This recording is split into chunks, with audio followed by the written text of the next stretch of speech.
Will the Carolina Panthers suffer another disappointing season? Or will this be the year that they finally turn things around? We'll discuss that in this video coming up. What's going on, LBHT crew? I'm Jose. That's Brodny. Okay, I'm the Ravens fan. That's your Panthers fan right there. All right, we did a video on the Ravens and our early and reckless predictions, and we're going to do the same thing right now. 17-0. Right. I concur. Undefeated. Yeah, so Carolina's had an interesting offseason. Obviously, they fired GM Scott Fitterer. They fired the entire coaching staff midseason. Well, pretty much the entire coaching staff midseason. They brought in Dave Canales. They promoted Dan Morgan to the GM spot. And they've been pretty aggressive so far in the offseason. They went out and they got Robert Hunt and Damian Lewis to kind of solidify that O-line and keep Bryce Young upright. They traded for Deontay Johnson. They jettisoned several guys on defense. They traded away Brian Burns. They traded away Dante Jackson. They cut Von Bell. So they went out and they obviously got replacements in free agency. They added Jadeveon Clowney. They added A'Shawn Robinson, Josie Jewell. In the draft, they went pretty hard on offense to start out. They got Xavier Legette and Jonathan Brooks in the second round to add a couple potential playmakers to that offense that desperately needed it.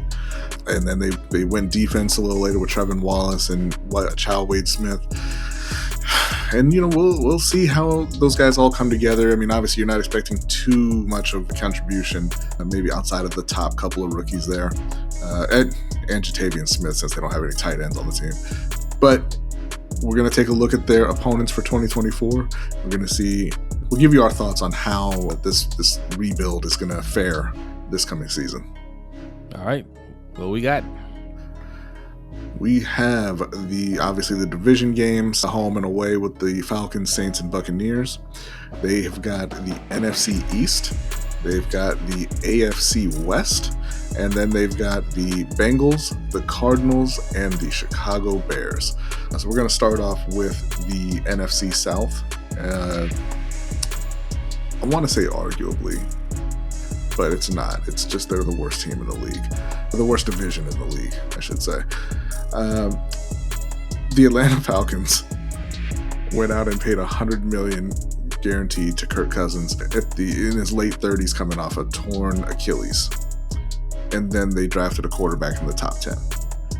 So one of those was a mistake, right? We'll see which. I mean, maybe both, right? But we'll see which one. I think that if you were going to commit to Kirk Cousins and have him be your quarterback for the next few years, you should have used that pick on somebody who was going to help Kirk Cousins win you games, but they didn't. That's their prerogative, I guess. I think they have a good head coach in Raheem Morris now, but it's not going to be enough. I think Kirk starts out slow, and he doesn't look like the Kirk that we all know this season. I think he has a tough time coming back from that injury. I don't think you see the spike in production from those guys, Bijan and Kyle Pitts and Drake London, and I think Carolina beats them twice. Moving on to the Saints, they're, last time I checked, still coached by Dennis Allen, so I'm going to say they beat them twice as well. And then I'm going to say that they split with the Tampa Bay Buccaneers. Tampa Bay is a good, solid team. They won the division last season. I don't expect them to be as good this year, but I think that Carolina gets they get Carolina once.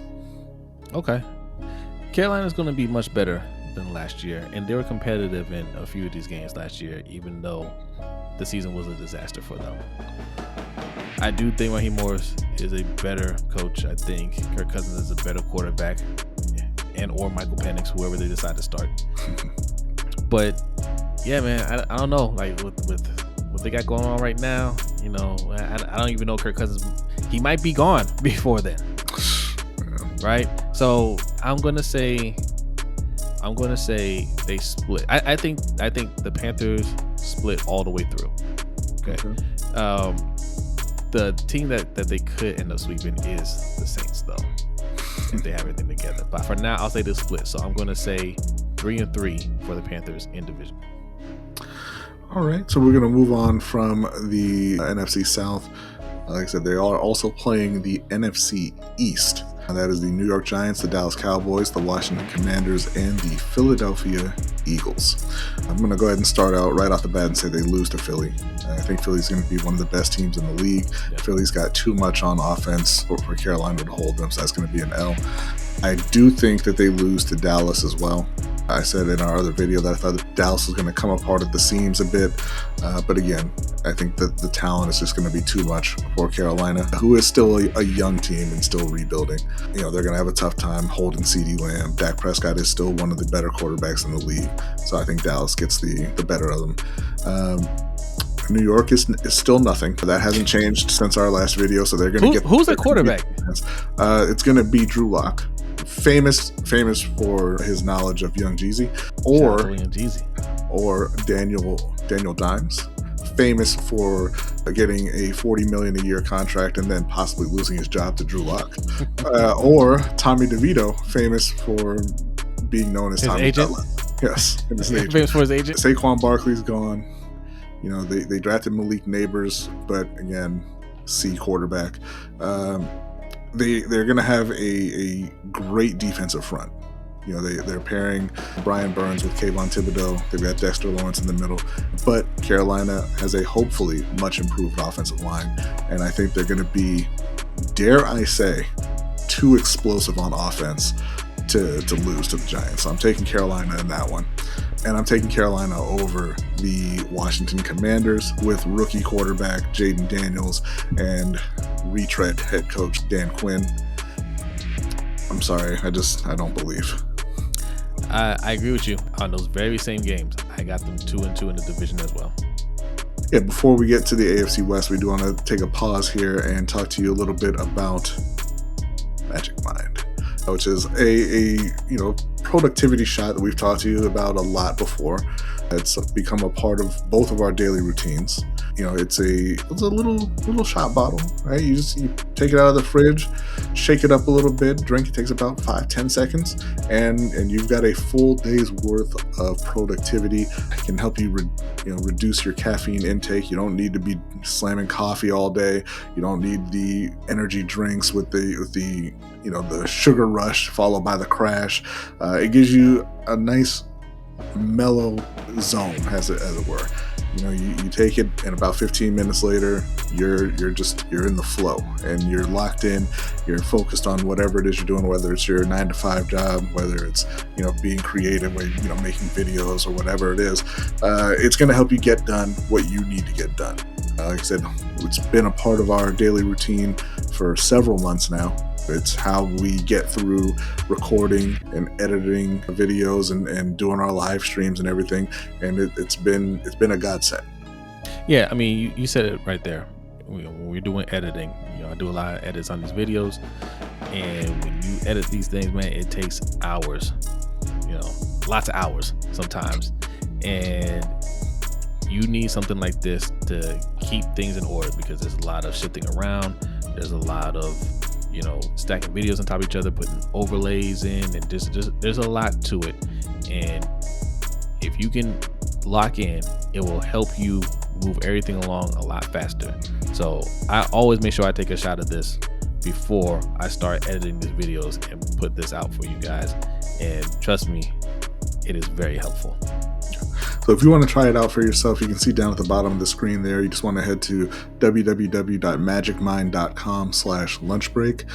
You can use our code LBHT20. That's going to get you 20% off of your first order. Or if you place a subscription or order for the 30-pack, it's going to get you up to 56% off.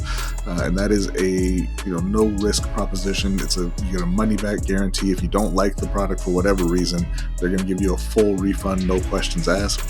So there's really no reason to not try it. And like I said, if you do place that order and you do try it, you're going to love it. All right, there you go. So moving on to you got the AFC West? Yeah, they got the same divisions as Baltimore. So we got the AFC West here with Kansas City, the LA Chargers, the Denver Broncos, and the Las Vegas Raiders. They're going to lose Kansas City. I mean, it's Kansas City. Yeah. So I think that they are probably also going to lose to the Chargers. The Chargers, we kind of laugh about them. They got rid of all their wide receivers. They brought in Greg Roman. We're very familiar with Greg Roman over here. Jim Harbaugh is a good coach, and they do the one thing that the Baltimore Ravens have not done, which is they built what looks to be a great O-line. So they've got that. They brought in J.K. Dobbins. They brought in Gus Edwards. Hopefully J.K. is healthy, man. He's had such a tough run with injuries. If he is healthy, I think he's a very, very good back. Gus Edwards is also a solid, number 2. So if they are, honestly, they roll out there healthy with that O-line, those backs, and then Justin Herbert getting a bunch of time because Carolina doesn't have a great pass rush, it's going to be a long day. It's going to be a tough day for that Carolina defense, and I think that the Chargers will get the W. The Raiders and the Broncos, not real worried about. Just Bo Nix he's not putting the fear of anything in me. Nor is Aiden Quinn or whoever that quarterback is. O'Connell. Whatever. It does not matter. I don't think they have to worry about either one of those teams. Yeah, I agree with your assessment again. 2-2 in the AFC West. So we are going to go now to the final 3 games of the season. They have the Chicago Bears, they've got the Arizona Cardinals, and they've got the Cincinnati Bengals. Now, I want to just take a moment. I just want to say to the NFL schedule makers, screw you, all right? Because you know that Carolina passed on Justin Fields and then eventually had to trade up to get Bryce Young with the Chicago Bears, and you know that they're rolling out there with Carolina's number 1 pick. We don't need to have this game, okay? We didn't need this on the schedule. This isn't some kind of sort of big-time rivalry that the fans were clamoring for. They've got DJ Moore out there. Nobody wants to see that. Nobody wants to see DJ Moore catching passes against the Carolina Panthers. It's ridiculous. You went the entire time with like Tom Brady and Aaron Rodgers. You're like, oh, we can't schedule that. They got to meet the Super Bowl. But it's Carolina versus Chicago the second they use Carolina's pick. So whatever. Didn't they draft Odunze too? They drafted Odunze. They've got DJ Moore. They've got Rome Odunze. They've got Keenan Allen from the Chargers. They've got Cole Kmet. They signed DeAndre Swift from the Philadelphia Eagles. And, obviously they drafted Caleb Williams number 1 overall. So I'm going to say that the Chicago Bears get the win. I think that offense is going to be very, very, very explosive. I think they're going to put up a lot of points this year. And I think Carolina's defense is going to struggle a bit after they let go of some of their guys. So I think it's going to be a tough one. I think that Chicago gets the win there. I think that Cincinnati probably gets the win as well with Joe Burrow back. They still got Jamar Chase. They're holding T. Higgins for Carolina next year. But, he's still wearing that Bengal uniform for now. So, and I mean, the Arizona Cardinals, I don't even need to. They're going to beat Arizona. It's Arizona. So I think they go 1-2 in these 3 games. Disgusted at the schedule makers. I think 1-2. I think 1-2. And our predictions are, I think, 1 game off. Do I have them at 8-9? And you have them at 9-8? Is that correct? Oh no, my friend. I have them at 10-7. 10-7? Because I had them, and this is, I think they get to the playoffs. They win 10 games, mostly off the strength of the division. I have them going 5-1 in division. Okay, you had to go. Okay, yes, and I had them going 3-3. Yeah. Okay, all right. So 8-9, you have them at 10-7. All right. That I think that that 10-7 might win you the division. Oh, it'll win the division. It'll win the division by a couple games. 8-9 might win the division. It might. All right. So in both of our scenarios, we had them winning the division. Big turnaround from last year. Yes, absolutely. All right. So that is it. Again, I should have mentioned it at the beginning. Don't get emotional about this. This is just us having fun. Okay. The schedule has not come out yet. We are just feeling some time, having fun. We know the opponents, so we're discussing the opponents. Training camp hasn't happened yet. All right, preseason hasn't happened yet. June 1st cuts haven't happened yet. We don't know what the final roster is going to look like. We are just having some fun. Do not write a bunch of comments. Don't spam us with these long, lengthy paragraphs about how we got it so wrong. Nobody knows how it's gonna go. All right. Yeah. Just enjoy the video. By the way, hit that like button. Okay. And if you're new here, hit that subscribe button. Help your boys get to 2,000 subscribers. All right. B is making you a personal promise. Okay. That we will never ask you to help us get to 2,000 subscribers ever again once we get to 2,000 subscribers. Absolutely. And I stand on that. That's right. Me too. I back that. All right. Well, that is it for this video. Hope you enjoyed it. We will see you in the next one. Peace.